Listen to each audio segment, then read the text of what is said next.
आपने अब तक बिना ड्राइवर के ट्रेन को चलने का किस्सा सिर्फ फिल्मों में ही देखा होगा, लेकिन आज हम आपको एक ऐसी सच्ची घटना के बारे में बताएंगे जब बड़ी मुश्किलों से बिना ड्राइवर वाली चलती ट्रेन को रोका गया था।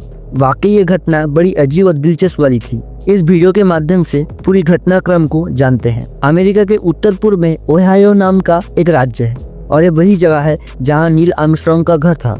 15 मई 2001 को जब यहाँ CSX नाम की मालगाड़ी चलने वाली एक संस्था के रेल यार्ड में प्रतिदिन की तरह कामकाज चल रहा था।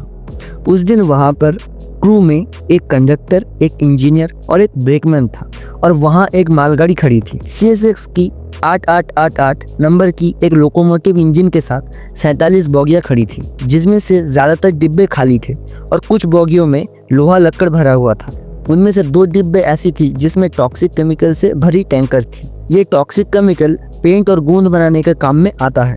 दोपहर 12 बजे इंजीनियर ने ट्रेन को एक ट्रैक से दूसरे ट्रैक पर ले जाने के लिए ट्रेन पर चढ़े और उसने सोचा कि ट्रेन को एकदम कम स्पीड में चलाकर नीचे उतर जाएगा और लेवल खींचकर ट्रैक चेंज करके फिर ट्रेन पर चढ़कर ट्रेन जब दूसरे ट्रैक पर चली जाएगी तब वो ब्रेक लगाकर ट्रेन रोक देगा।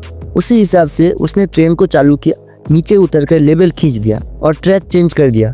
लेकिन उसने देखा कि ट्रेन की स्पीड बढ़ रही है, तो घबराते हुए उसने ट्रेन में चढ़ने की कोशिश की, लेकिन उसका पैर फिसल गया और वो गिर गया। दूर से ब्रेकमैन और कंडक्टर ने जब ये सब देखा तो उन्होंने आनन फानन में अपनी कार से ट्रेन का पीछा किया। समय जितना आगे बढ़ रहा था, ट्रेन की स्पीड धीरे धीरे बढ़ती जा रही थी। कुछ ही समय में ट्रेन की स्पीड 40 से 50 किलोमीटर प्रति घंटा की रफ्तार से दौड़ रही थी। ब्रेकमैन और कंडक्टर ट्रेन से पहले एक रेल क्रॉसिंग पर पहुंचे और सोचा ट्रेन में चढ़ जाएंगे, लेकिन तब तक ट्रेन इतनी तेज गति पकड़ चुकी थी कि उस ट्रेन में चढ़ना और मौत को दावत देना समान था। हालत ऐसी हो गई कि ट्रेन रेल क्रॉसिंग गुजरते समय बिना हॉर्न और सूचना बगैर चली जा रही थी। लेकिन अच्छी बात यह है कि प्रशासन की चुस्त गतिविधि के कारण कोई दुर्घटना नहीं हुई। कुछ रेल अधिकारियों ने ये सोचा कि अगर ट्रेन को डिरेल कर देंगे तो इससे जल्दी समाधान हो जाएगा, तो उन्होंने ट्रैक पर कुछ विस्फोट लगाए ताकि ट्रेन को पटरी से उतारा जाए। लेकिन ट्रेन की गति इतनी तेज थी जिसके कारण ट्रेन को कोई फर्क ही नहीं पड़ा और रेल अधिकारी इसमें भी सफल नहीं हो पाए। एक पुलिसकर्मी ने एक क्रॉसिंग पर आके बेवकूफ़ी दिखाते हुए इंजन के बाहर की तरफ लगे इमरजेंसी फ्यूल बटन पर गोली चलाई।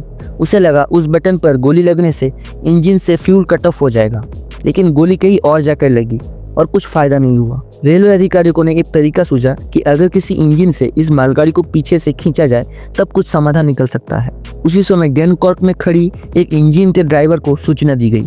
ड्राइवर ने सूचना मिलते ही तुरंत इस मालगाड़ी का पीछा किया। करीब 80 किलोमीटर की स्पीड पर इंजन को उस मालगाड़ी की आखिरी डिब्बे के साथ जोड़ दिया गया। उसके बाद पीछे से जुड़े इंजन से धीरे धीरे ब्रेक लगाने की कोशिश की। इससे ट्रेन तो नहीं रुकी, लेकिन गति काफी हद तक कम हो गई। ब्रेकमैन और कंडक्टर जो पहले से इस मालगाड़ी का पीछा कर रहे थे, उनमें से एक थे जिनका नाम जॉन हॉस्फील्ड था।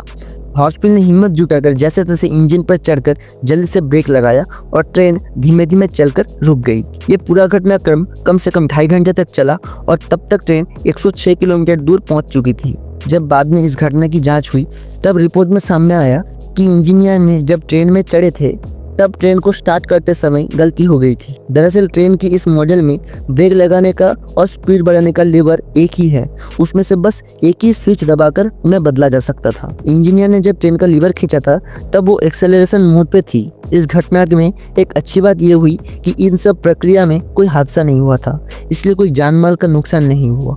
2010 में हॉलीवुड में इस घटना के ऊपर एक फिल्म भी बनाई गई थी। मूवी का नाम था अनस्टॉपेबल। ये घटना हमें बहुत कुछ सिखाती है, जैसे धैर्य से काम करना, ठंडे दिमाग से सोचना और जिसकी जानकारी उतनी ना हो वो ना ही करो तो बेहतर है। वीडियो देखने के लिए धन्यवाद।